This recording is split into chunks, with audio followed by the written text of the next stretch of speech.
네, 안녕하세요. 코난과 김태원의 오디오월드입니다. 여기는 청담동에 위치한 소리샵에 와 있습니다. 오늘 여기 온 이유는 여기 중앙에 있는 이 기기 테스트 해보기 위해서 왔는데요. 이번에는 T+A의 DAC200, 이 DAC를 집중 좀 탐구해보는 시간을 갖도록 할게요.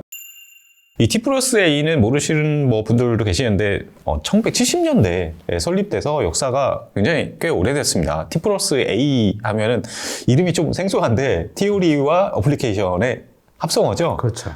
과학적 이론과 그 적용에 대한 응용에 대한 이야기, 그거를 이제 브랜드 명으로 삼았는데 왠지 학부생들이 읽을 만한 공학 서적의 이름 같은 그런 느낌이에요. 실제로 T+A가 자신들은 우리는 사실 과학자들입니다. 이렇게 표방할 정도로 굉장히 과학적이고 이론에 충실한 그런 기기를 만들어내고 있습니다. 이 T+A는 그러니까 앰프뿐만이 아니라 소스 기기, 그다음에 레코드 플레이어, 스피커까지 만드는 종합 메이커잖아요. 그렇죠. 그래갖고 제가 몇 년 전에 여기 이제 독일 그 본사 한번 갔었는데 정말 그렇죠. 구획 정리가 잘 된 공장이 얘네 어떤 그 저력, A부터 Z까지 다 만들어내는 회사인데 그 어떤 부품 관리라든지 QC라고 그러죠. 그런 품질 관리가 정말 이 레벨 이상이다. 그걸 한번 느꼈고요. 그리고 요 DEC 200에서 이 200이 시리즈 이름이잖아요. 그리고 얘네 어떤 플래그십은 얘네 시그니처 HV, 즉 하이 볼티지가 적용이 된 HV 시리즈고요. 그 밑에 R 시리즈. 이 R 시리즈는 처음부터 가장 왕고참이에요. 가장 먼저 탄생을 한 게 R 시리즈고, 그 다음에 200 시리즈, E 시리즈로 이어지는데, 200이 최신 시리즈다 이렇게 보시면 돼요. 그렇죠. 그러니까 최신 T+A의 기술력 이런 게 다 담겨져 있고요. 그리고 200 시리즈는 역시 소스기기, 앰프, 그다음에 헤드폰 앰프까지 다 마련이 돼 있어요. 그리고 파워 앰프 A200, M200 같은 경우는 전하 코나님이 좋아하는 아이겐탁트 모드를 또 채택을 해갖고 한번 큰 화제가 된 적이 있죠. 그렇죠. 이게 최신 어떤 기술이나 첨단 기술 이런 것들을 굉장히 빨리 받아들여서 제품에 투입하는 그런 모습을 요즘에 보여주고 있어요. 그렇죠. 그러니까 얘네 입장에서 아이겐탁트 모드를 채택했다. 이거는 어떻게 보면 이제 모험이고 도전이었는데 이거를 그냥 과감하게, 그게 또 200 시리즈이니까 가능했던 것 같아요. 그렇죠. T+A라는 이름처럼 과학적인 이론과 그 응용 이런 데서 전혀 두려움 없이 새로운 모험을 또 시도하는 그런 모습을 보여주고 있습니다. 200 시리즈 처음에 발표된 걸 딱 보고 저는 이게 디자인 보면서 정말 옛날 디자인보다 훨씬 좋다.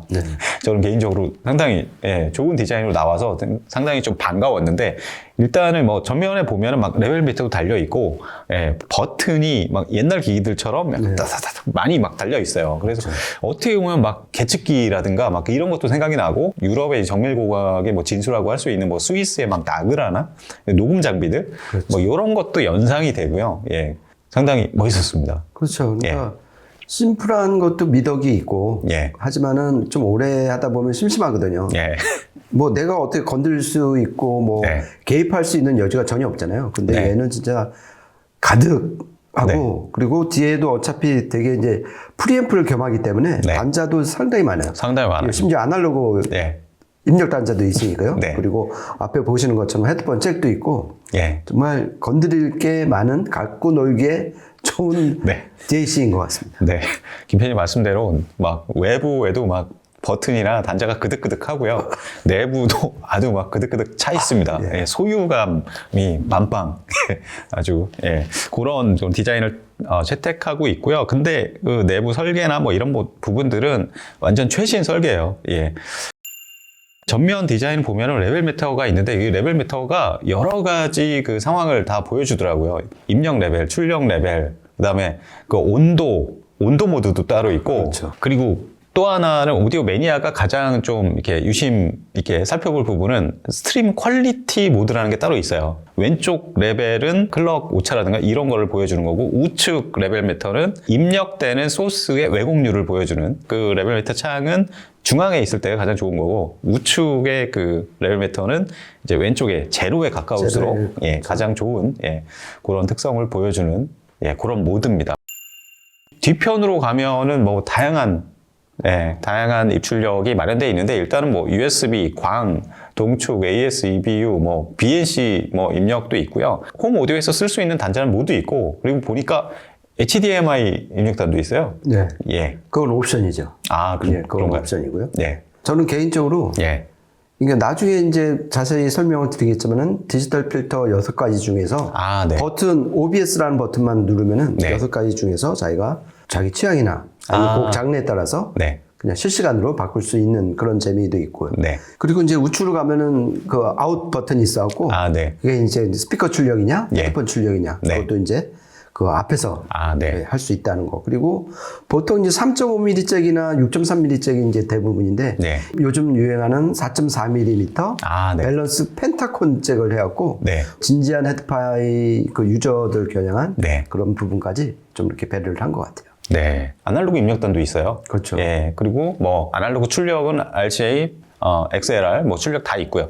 근데 아날로그 입력 단자가 따로 마련돼 있다는 거는 내부에 제법 충실한 프리앰프가 내장돼 있다는 의미죠. 그렇죠. 예. 그러니까 얘네가 이제 공식적으로 그 어떻게 이제 규정을 했냐면은 네. 대기업 프리앰프로 지금 규정을 하고 있어요. 네. 그러니까 아날로그 입력을 받고 네. 그걸 이제 볼륨을 조절을 해서 네. 가변, 고정, 그 출력을 그렇죠. 할 수 있다는 게 이제 이 덱 기능만이 아니라 네. 프리앰프 기능도 가졌다. 네. 이렇게 볼 수가 있는 거죠. 그렇죠. 그래가지고 같은 200 시리즈로 나온 파워앰프랑 바로 직결해서 쓰게끔 그렇게 세트로도 나와 있습니다. 그렇죠. 예. 내부 구성이 보면은 DAC 칩셋이 굉장히 여러 발 들어가 있어요. 그렇죠. 예. DAC 200의 가장 큰 특징, 다른 일반적인 DAC들과 많이 다른 점은 뭐냐면은 PCM 신호를 처리하는 DAC 칩셋과 DSD 신호를 처리한 칩셋이 따로 있다는 거죠. 그러니까 보통 ESS 칩만 해도 그걸 이제 같이 이제 수행을 하는데 네. 얘 같은 경우는 그걸 이제 따로따로 하고 트루 1비트 칩이라고 그러는데 네. 그러니까 자기네가 FPGA로 설계한 그 칩에다가 네. 그 DSD 음원 전용으로 컨버팅 설계를 맡긴 거죠. 네. 그리고 기본적으로 PCM은 그 예전 이제 버브라운, 지금 이제 텍사스 인스트루먼트가 이제 인수를 했지만은 PCM 1795 칩을 채널당 네. 2개씩 투입을 했어요. 그러니까 총 네. 4개를 투입한 거죠. 근데 이게 스테레오 칩이거든요. ESS는 8채널 칩이니까 8채널이죠. 조금 헷갈릴 수가 있는데 얘는 채널당 2개 칩을 써갖고 예. 이렇게 멀티로 구성을 하면은 다이내믹 레인지가 좋아지고요. 네. SMB 좋아지고 외율은 낮아지고 네. 요 3마리 토끼를 잡을 수 있기 때문에 네. 멀티로 투입하는 경우가 상당히 많아요. 그리고 기본적으로 PCM은 그러니까 최대 USB로 입력을 했을 때 32768, 네. 768kHz까지 컨버팅하고 DSD는 1024까지 네. 컨버팅을 할 수 있는 그러니까 현존하는 이 덱 사양만으로 놓고 보면 네. 최고라고 볼 수가 있죠. 네, 그렇습니다. 이게 PCM 신호랑 DSD랑 이게 포맷 자체가 굉장히 다른 거기 때문에 동일한 칩셋에서 이 PCM과 DSD를 모두 처리하는 거는 음질적으로 이상적이지 않다. 그렇죠. T 플러스 A가 그런 식으로 이제 생각을 해서 이렇게 설계를 한 거죠. 그렇죠. 서로에게 안 좋다 이거죠. 그렇죠. 그러니까 DSD 할 때도 그 칩은 계속 일을 하니까 네. 그러니까 PCM을 할 때도 안 좋고 DSD 할 때도 서로 네. 안 좋다. 네. 그래서 이제 완전 분리를 한 거죠. 네. 특이한 기능도 또 하나 있어요. 앞에 보면은 버튼을 누를 수가 있는데 그 와이드 모드. 그렇죠. 예, DSD 같은 경우에는 예, 고주파 쪽에서 이제 잡음, 노이즈가 생길 수 있잖아요. 그렇죠. 그래서 대부분 이제 로우 패스 필터를 씁니다. DSD 재생하는 이게 소스 기기에서는. 근데 이제 그 와이드 모드를 그러니까 누르면은 일반적으로 60kHz로 설정됐던 로우 패스 필터를 꺼버려가지고 네. 120kHz까지 그냥 다 재생해버리는 그런 모드가 있어요. 그렇죠. 그러니까 로우 패스 폭이 넓어진 거죠. 그렇죠. 그러니까 그 톨게이트에서 예.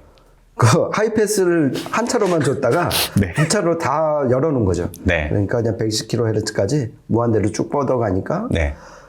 고주파 노이즈가 들릴 위험은 커지지만 고음질, 그렇죠. 그러니까 샘플링 레이트가 높은 음원을 들을 때는 상당히 유리하게 된 거죠. 그렇죠. 그 외에도 뭐 다단한 기능들이 많이 있는데 이게 갖고 놀 막 소지가 굉장히 많아요.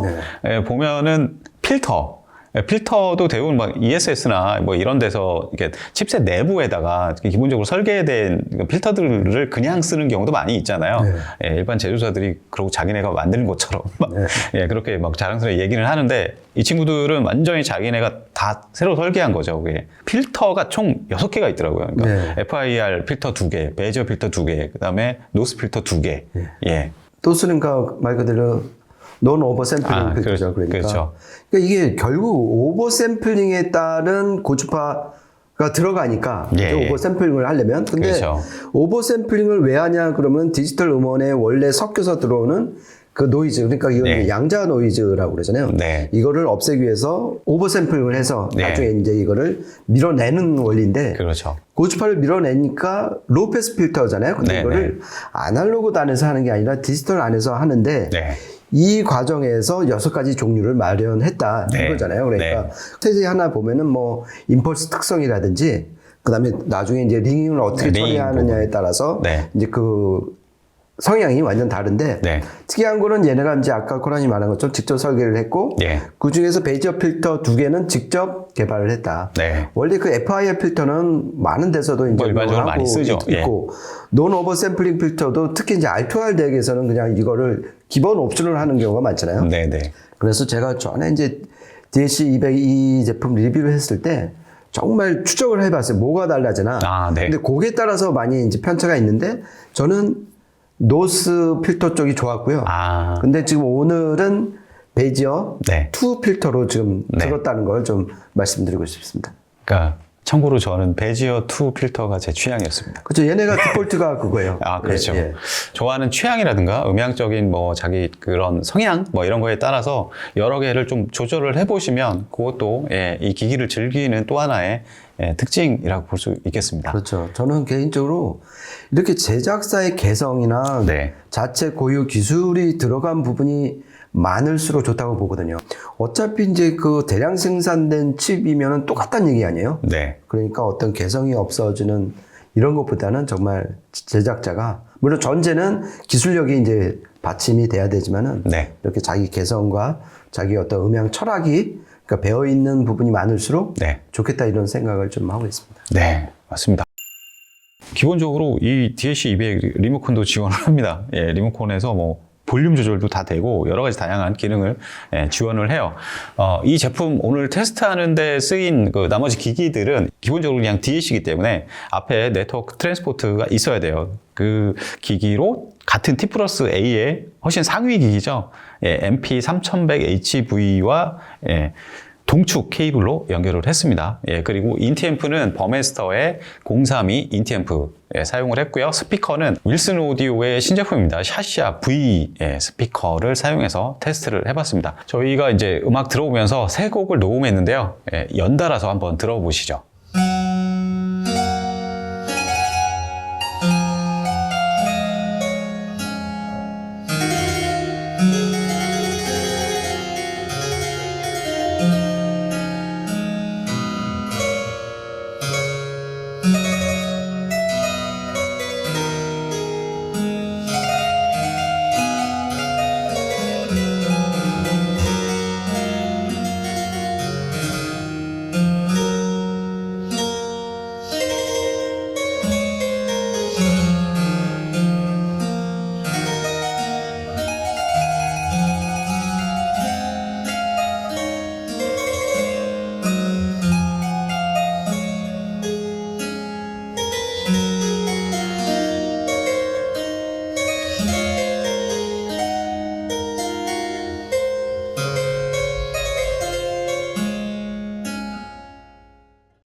So the sound of the birds taking off scared you last night.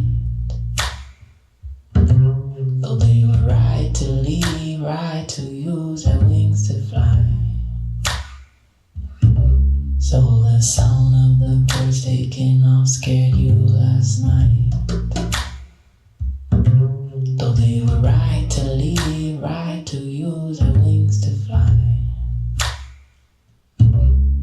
just can't figure out, is it too late or too early? Is it right on time? Could it be right on?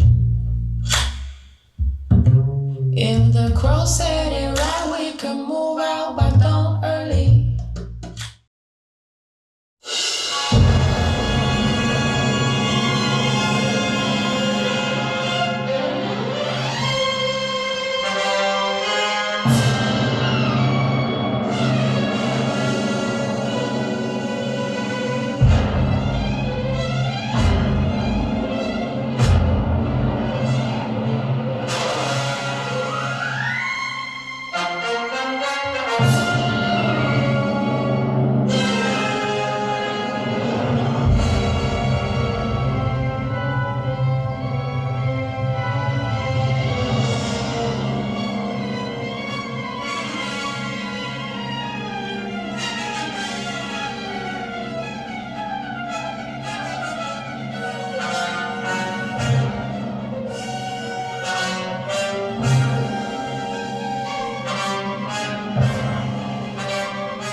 네, 새 곡 들어보셨는데 어떻게 들어보셨나요? 기존에 이 제품을 투입을 안 하고 T+A의 MP3100HV에서 아날로그 출력을 해서 바로 버메스터와 샤샤로 이렇게 들었었잖아요. 그렇죠. 예, 그러다가 이제 요거를 중앙에 낀 거죠. 그렇죠. 예, 그러다 보니까 자연스럽게 이제 MP3100HV와 좀 비교되는 부분도 있고. 그렇죠. 그 안에도 예. 이제 어차피 DLC가 내장이 돼 있으니까. 그렇죠. 그 DLC를 이제 바이패스하고 얘가 그 자리를 대신하는 거잖아요. 그렇죠. 예. 근데 기본적인 성향은 비슷해요. 일단 정보량도 상당히 높고, 뭐 처음에 들어봤던 그 피에르 앙타이의 그 챈발로 연주거든요. 예, 골드베르그 연주곡인데 여기서 막 챈발로의 그 되게 아련한 그 막 잔향 있잖아요. 떨림. 이런 것들도 굉장히 잘 표현되고, 근데 전반적으로 얘가 무슨 착색이나 이런 거는 거의 없는, 예, 굉장히 정직한 소리고 정보량 많은, 예, 그런 느낌 많이 받았습니다. 첫 번째 곡은 좀 고음이 많이 부각이 되는 곡이잖아요. 네. 이 PCM1795 칩을 이제 멀티로 채널당 투입을 한 결과로 네. 고음이 상당히 잘 부각이 된 것 같아요. 아, 네. 정보 손실이 없고 롤오프 되는 느낌도 없고 예. 그냥 와이드하게 쭉 뻗는 그런 느낌을 좀 많이 받았고요. 네. 그리고 기본적으로 T+A는 참으로 이 펀치력이라고 그럴까? 예. 그 이렇게 전류를 좀 많이 내보내주는 기기들이 대부분인 것 같아요. 네. 그리고 사실 MP3100HV를 온전히 썼을 때와 이 DLC200과의 차이는 네. HV 테크놀로지하고 아날로그 버퍼단, 그다음에 그렇죠. 전원부, 전원부 이 정도 차이잖아요. 네. 거기서 오는 어떤 뭐 다이내믹스의 어떤 네. 약간 좀 밀리는 경향 뭐 이런 건 네. 없지 않아 있지만은 DLC 칩셋은 동일하고요. 예. 멀티로 투입한 것도 동일하고. 그래서 코란이 말한 것처럼 기본 성향은 비슷했다. 네. 그러니까 가격 대비 성능으로 보면은 진짜 추천할 만하다. 이런 생각을 좀 많이 하면서 좀 음악을 좀 들었습니다. 어쩔 수 없이 그냥 자연스럽게 MP3100HV 플래그십, 예, 소스 기기와 비교가 좀 되긴 했는데, 근데 가격 차이만큼 또 차이는 아니에요. 그러니까 DLC 200, 이 200 시리즈가 가격을 생각하면은 성능은 굉장히 높지 않나. 그렇죠. 예, 그런 생각이 들고, 두 번째 들었던 도미니크 피스 아이메의 버즈나, 그리고 마지막에 들었던 말러 1번. 말러 1번 타이탄 같은 경우는 사실 뭐 음장 이런 부분들도 많이 체감할 수 있고, 그 다음에 다이내믹스 부분, 이런 부분들이 조금 비교가 되긴 하는데, 이 자체로 DLC가 정말 이렇게 어떤 사실 그 정보량, 그 다음에 막 분해력, 그러니까 소스에 있는 정보들을 얼마나 잘 분해해서 출력해 주느냐, 뭐 이런 부분들을 파악하는 게 중요한데, 그런 부분에서 어떤 취향은 많이 안 탄다. 예, 네. 취향은 많이 안 타고 매칭이나 이런 부분들 크게 매칭을 안 타는, 예, 어떤 좀 표준 레퍼런스 그런 걸로 좀 쓸만한 DLC가 아닐까, 네. 좀 그렇게 생각이 들어요. 두 번째는 좀 저역이 좀 강조가 되는 곡이고, 네. 세 번째는 이제 풀 오케스트라로 좀 해상력 이런 걸 체크할 수 있는 곡이었잖아요. 네. 그래갖고 두 번째 곡에서는 이 PCM1795 칩 자체가 요즘 어떻게 보면 좀 대세가 된 ESS 칩보다 훨씬 묵직한 소리를 내는 걸 많이 느꼈어요. 네. 이거는 그러니까 MP3100HV도 마찬가지였거든요. 마찬가지죠. 그러니까 어떤 음의 촉감은 좀 더 묵직하고 무게중심이 좀 낮은 네. 그런 성향인 거를 좀 느꼈고요. 그리고 세 번째 말러 1번에서는 확실히 멀티 칩을 투입을 하니까 어떤 다이내믹 레인지도 넓어지고 네. 그러니까 SMB 만약에 이거를 PCM 칩을 그냥 하나만 해갖고 어차피 스테레오 칩이니까 네. 하나만 넣어도 되잖아요. 그렇죠. 이랬을 때 과연 이 와이드한 다이내믹 레인지가 나왔을까? 그리고 이 정도로 배경이 적막했을까? 네. 이런 좀 의구심은 들었는데 그거를 좀 말끔히 멀티 칩을 쓴 그 합당한 이유라고 그럴까? 이게 이제 세 번째 대편성곡에서 많이 느껴졌던 것 같아요. 네. 그러니까 저희가 양질의 덱을 원하는 이유는 바로 이 이렇게 대편성곡 악기가 많이 나왔을 때 얼마나 가지런하게 좀 정리정돈이 잘 된 상태에서 아날로그 같은 음을 들을 수 있느냐 이게 관건이잖아요. 그렇죠. 그런 잣대를 봤을 때 대기백은 그 허들을 그냥 충분히 넘었구나 그렇게 좀 많이 느꼈습니다. 오디오를 하면 할수록 소스 기기가 전체 예산에서 차지하는 비중이 자꾸 커져요. 그렇죠. 왜냐하면은 다른 그 소스 기기에서 음원에 있는 모든 정보량을 긁어오고 그러지 못하면은 그 이후에는 이거를 다시 뭐 만들 수 있는 게 아니거든요. 그렇죠. 그러다 보니까 자꾸 이제 소스 기기에 대한 비중이 많이 커져가지고 지금은 시스템에서 소스 기기에 돈을 다 써버린 것 같아요. 그러면서 오늘 또 T 플러스 A 이 DAC 200 들으면서도 자연스럽게 이제 MP 3100 요거랑도 비교가 되고 이러면서 들어보니까 확실히 소스 기기에 대한 투자는 전혀 아무리 많이 해도 지나치지 않다. 저는 그런 생각이 좀 들었습니다. 그렇죠. 그러니까 저는 이 대기백 DAC 200을 들으면서 T 플러스 A의 많은 라인업 중에서 가성비로 보면은 이 200 시리즈가 최고인 것 같아요. 이거는 그 A200, M200 그렇죠. 파워앰프 리뷰를 했을 때도 그걸 느꼈던 건데 가성비로서는 T 플러스 A에서 좀 최고인 것 같고 특히 이제 DAC 200 같은 경우에는 PCM 1795 칩을 쓰는 경우가 많지가 않잖아요. 그 독보적인 아까 말씀드린 좀 묵직한 소리결을 원하시는 분들 그리고 멀티 칩을 쓴 결과로 좀 더 해상력 쪽에서도 그 어떤 손해가 없는 그러니까 어떻게 보면 이제 두 마리 토끼를 잡고 싶은 분들한테 정말 추천할 만한 DAC가 아닐까. 그리고 헤드폰 잭 그다음에 아날로그 입력단을 가진 프리앰프 이건 그냥 따라오는 거고 아까 처음에 말씀드린 6가지 그 디지털 필터 그다음에 그 두 개의 그 레벨 미터를 통해서 여러 가지를 모니터할 수 있는 그 재미도 상당한 것 같아요. 네, 그렇습니다. 이렇게 해서 저희 오늘은 T 플러스 A의 DAC 200에 대해서 집중 탐구해보는 시간을 가졌습니다. 저희가 준비한 시간은 여기까지고요. 저희는 또 다음에 재밌는 기기로 찾아뵙도록 하겠습니다. 지금까지 코난과 김태현의 오디오 월드였습니다. 감사합니다. 고맙습니다.